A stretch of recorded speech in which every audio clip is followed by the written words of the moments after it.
So, Boz, I'm so excited to meet you. I love the show. I'm a big fan of yours. Thank you. So thank you for coming in to talk to me today. Yes, I'm excited. Thank you. So what has it been like joining these crazy ladies of Beverly Hills? Well, this has been such a departure for me. You know, this whole experience is just, I don't know if I can yet find the words to describe what it's like, because it is so wild. It is like I have to be on my feet, you know, like just sharp, trying to figure out what's going on, the relationships, you know, trying to be a little bit of therapist sometimes. It's like every hat that I've ever worn, I'm wearing at the same time right now. And not even a therapist sometimes. I feel like you've got a new profession. Yes, I agree. I'm like, where is my degree? You know what I mean? It's like, I feel like every conversation, I'm talking about somebody's marriage, a relationship between two friends, you know, just any career advice. I'm doing all kind of therapy on the show. You're Dorit's full-time therapist. 100%, yes. That, I did not know that's what I was signing up for, but here I am. So what was this change in career for you? Because in the world of business, your name is huge. So what made you want to do something so different? You know, when I retired from the corporate space, I wasn't really sure what I was going to do next. You know, so I dabbled in a few things, and when I looked at the world of, you know, this sort of storytelling, I thought it was really interesting that I couldn't see myself in it. And maybe that sounds odd, because I don't know why I'd be looking for myself in a space like this, but isn't that what representation always is? You know, and I felt like I've done that in the corporate space, and so why not bring that to reality TV as well? Any regrets? Any regrets? Doing this? No regrets doing it. I want to do more of it. Yeah, more. Yeah. So it's been pretty wild, like you said. From the beginning, you really got on with Dorit. Yes. You struck up a really fast friendship with her. Yeah. And it's been really interesting to see the dynamics between all of the other women, and especially their thoughts on your friendship with Dorit. So let's talk about that. Do you feel like there's kind of double standards when they're saying you're, you know, being her spokesperson? Yeah. What do you think about? Well, first of all, I'm actually quite confused about the reaction, you know, to our friendship, because Dorit is clearly in a place where she needs friends. She needs people around her who can advise her well, who can help her see what she doesn't see, you know, and that's what good girlfriends do. You know, it's like when you get in a fight with your man or you're breaking up or whatever, it's like, who do you call? You know, you call your friends and tell them what's going on. You say, am I, you know, crazy? Like, should I do this? Should I do that? And I feel like that's what naturally happened for us. And so it's weird to me that, you know, the women who've known her for so long wouldn't slide into that role immediately, especially when the complaint has been that she talks so much. You know, I'm like, she's willing to tell you everything. So if she's willing to do that, then why not take that and be a good friend and advise from that perspective? And you have been a really good friend, and you stepped in and you're like, girl, you've got to get everything in a row and get moving and not wait for PK to kind of slide in there. And so where is Dorit now? Right. Well, I think she's still in the same place, honestly. She is. Yeah. I think she's trying to figure out still what happens to them, you know? We were recently talking, and she said that, you know, she feels like he's in the driver's seat. You know, he's the one who's making the decisions. And I agree with her. You know, he is. And so sometimes I wish I could just shake her and be like, girl, get in the driver's seat. Get up. Do it. You know, do what you want to do. If you want to be in your marriage, then fight for it. You know, if you are tired of being tossed around, then leave. You know, but you gotta keep moving. You gotta have action. Absolutely. I do love Dorit this season, though, just saying it like it is, not caring, and just putting it all out there. Yep, she's activated. She really is. And we love it. Kyle. Yes. Kyle is really not happy about your friendship with Dorit, and she was even less happy when you called her cold. Yes, I know. Ooh. Well, I mean, here's the truth of it, which is that she wasn't necessarily open to me about what's happening in her life. And I don't know that she was open with anybody about it. And so I'm not necessarily making a criticism of whether or not she should come and spill all her secrets to me, but acknowledge the fact that she is distant because of what's going on in her life. And I think that's just the reality of it. And so I'm also surprised by the fact that she would be so shocked by the thought that I think she's cold, because I would think she would say, you know what, I am cold. but it's because of X, Y, and Z thing that's happening in my life. That's why. So I just wish that there was more accountability for how she has been versus a denial. So safe to say then you two aren't hanging out having cocktails when the cameras aren't rolling. Look, I'm always ready for a cocktail. So anytime you want to come in and just spill some tea, I am ready. At your house with Nico making the cocktails. Oh, I'm telling you, Nico's an expert cocktail maker, so it will be great. But, you know, she doesn't drink, so we can also do mocktails. Oh, that's right. We can do mocktails. Yeah. Exactly. And See, you see how beer. concerned I am? You see what I'm saying? Yeah. I would accommodate. Everything. I would accommodate. Yeah. Exceptionally accommodating. Thank you. It's been so nice having two black housewives on this season, but then the fans are kind of pitting you against each other. What is all that about? You know, I hate to say that that's what happens naturally in our society, but it is what happens, you know. In the corporate world, it was often just the women, you know, being pitted against each other. So it's like when you're in a boardroom full of men, then you have two women, regardless of their race, they're put against each other because it's like, oh, there's only room for one.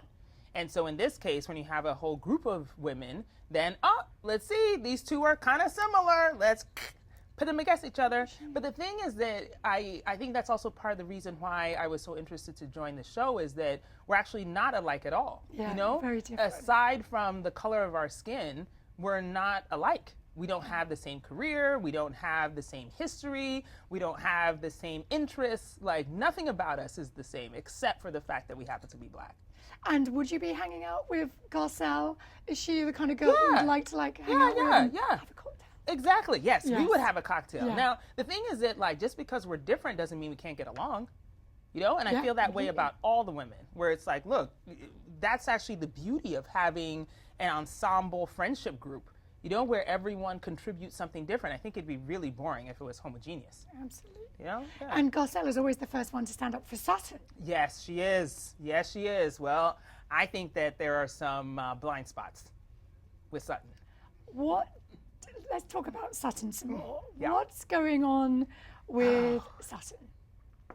Girl, if you know, tell me. I'm not quite sure. I mean, honestly, I don't know if anybody knows. I'm really trying to figure it out because if Dorit was behaving the way Sutton is behaving, I would probably understand that. Or Kyle. You know, it's like when you're going through something really difficult in your personal life, maybe then you behave a little more sharply, you know, when you're in conversation with friends. So I'm not quite sure what's going on with Sutton. I don't know if that's just her character all of the time, or is something going on beneath the surface that we don't know about. Are you surprised that Kyle isn't more understanding to Dorit's situation with everything she's been going through? Oh. And considering they used to be such good friends. Oh, nothing shocks me more. Yeah. You know, the fact that they were such great friends and then now they're both in a situation where they're separated from their husbands, I would think that that would bond them together. You know, but sometimes this is human behavior also. It's like maybe she doesn't want to see the pain of what Dorit is going through because it reflects her own. Yeah. You know, how can you advise your friend to like leave her marriage or get a lawyer or do anything like that if you're not willing to do that yourself? So look, see now you got me playing therapist again. You know what I mean? It's like I'm just guessing here. You could make some good money doing this because you're pretty good at it. Oh, thank you. How is Kyle doing these days? You know, I think she's having a tough time also because of her friend Teddy, you know, who was ill. Yeah. And then Mauricio got in an accident as well. So I believe she's, you know, just trying to manage a lot of emotion right now with taking care of people who are close to her and who she loves. And he's been pretty out there and Girl. not hiding, dating and seeing. Look, all I'm knowing is out of rearranged furniture by now. If that was me, you know, I can't. No, I can't do it. No, it's too painful. It's too painful. You know, I think when you're in a separation and nothing is official yet, the rules are very, very blurry. You know, it's like if you have not agreed that, okay, you know, maybe we're seeing other people, but we're not public with it. Yeah. It can become a little tit for tat if it becomes public that one person is seeing somebody and then somebody wants to retaliate. Blurry. Blurry, like you say. Yeah. Let's talk about you and your man. Ooh. Oh my God, I know, right? How's it going with Keely? Oh gosh, it's so great. It's so great. But this is so strange for me to talk about my love life in public. I have never done that, like ever in my life. And so it's very odd to be able to express affection in that way on TV and let other people see it. But I'm happy with it. So it's moving fast. Have you told each other you love each other yet? Now, you know what's so funny? That has become like the crux of the thing. And I'm like, no, yes, we tell each other we love each other. We're totally in love. We're in la la land. It's fantastic. Yeah, but I think people were upset with me for, talking about having a baby with a man that I hadn't expressed that I loved him or that he hadn't expressed that he loved me yet. And I'm like, you know what? We're mature. So sometimes you need to have those more mature conversations ahead of time because I want to fall in love with you if we find out that we're not on the same page. Yeah. That causes more discord. I left that when I was 26. You know what I mean? I'm 48. I can't be messing around with somebody who doesn't have the same values as I do. So when did you have that conversation? Because on the show, you were sitting down with the girl saying, he hasn't told me yet. I know, haven't right? said that to each other yet. Yes. So do we see that coming up on the show? You don't see it coming. And that's unfortunate. Because I feel like that would have answered a lot of questions for people. Yes. But trust me, he has said he loves me. He says it every day. Thank God. Did you have to sit him down? No, it wasn't even like a big deal. It was like one of those things where we're sitting and we're talking, and then he said it sort of like at an end of a sentence, and I was like, oh! And then I went right into my group chat, girl. I was like, girls, oh my God, he said it. I called Dorit immediately. I was like, girl, he told me he loves me. And then she starts crying. She's a big baby, that one. It's a softie. So, baby, you guys still trying for a baby? Yes. I mean, look, I feel like at this stage in my life, I want to try everything that I dream and hope for until the very end. Until somebody tells me that either it's unsafe and unhealthy for me to do it or that it just doesn't happen. But I have never been of the belief system that you should give up before you try everything. Absolutely. So that's the way I'm approaching this as well. And your daughter, your gorgeous daughter, she's 15, is she 15? She's 15. She's 15, and she's really all for it, isn't she? Oh my gosh, it's like the shock of my life. Because she was the toddler who, when people said, oh, don't you want a little brother or little sister? And she'd be like, no, I know, I'm here, I like my mom, I want her to myself. And she has always been that way. But, I believe that also you don't know what you don't know until you see it. And she hadn't seen me in a relationship like this with anyone. Meaning that that I'm open to expanding the family, I'm open to marriage again, like all of these things that are new actually for both of us. And so with her, I think this is a transition, an evolution in her feelings. So what she maybe imagined it would be is different from what it is. And she loves Keely? Oh, she does. Aww. Yes, they get along. We're in a group chat. It's funny. So there could be a Housewives wedding then? Oh, I mean, let's see. I think you should call Baby her. Or wedding first? Oh, wedding first. Yeah, wedding first. I need to look cute in my dress. Is that terrible to say? No. Yeah. Okay, not at all. Are you kidding? I know. I'm like, please, let me just, look good for the wedding, and then we can go ahead. Have you had that conversation? You're talking about marriage. Oh, yes. We're talking about marriage for sure. Yeah. Because that's all a part of the, commitment of getting to know each other and wanting to be together. And so we know that's going to happen. It's a matter of time. Season 2? We'll see. As in your season 2? Oh. As in Bozo's season 2? Oh, my season. Yes. Maybe. Yes. We'll see. You have something very exciting coming up. Yes. Your Badass Workshop. Yes. What is it? Oh, Where is it happening? Tell me about it. Right. So I started the Badass Workshop in 2020, actually, right in the beginning of the pandemic, because as a business person, I often get the random elevator pitch, or I would go to an event and somebody would tell me how you did it. And I can only have 2 minutes to answer the question. Yeah. How do you give those type of, that type of advice so quickly?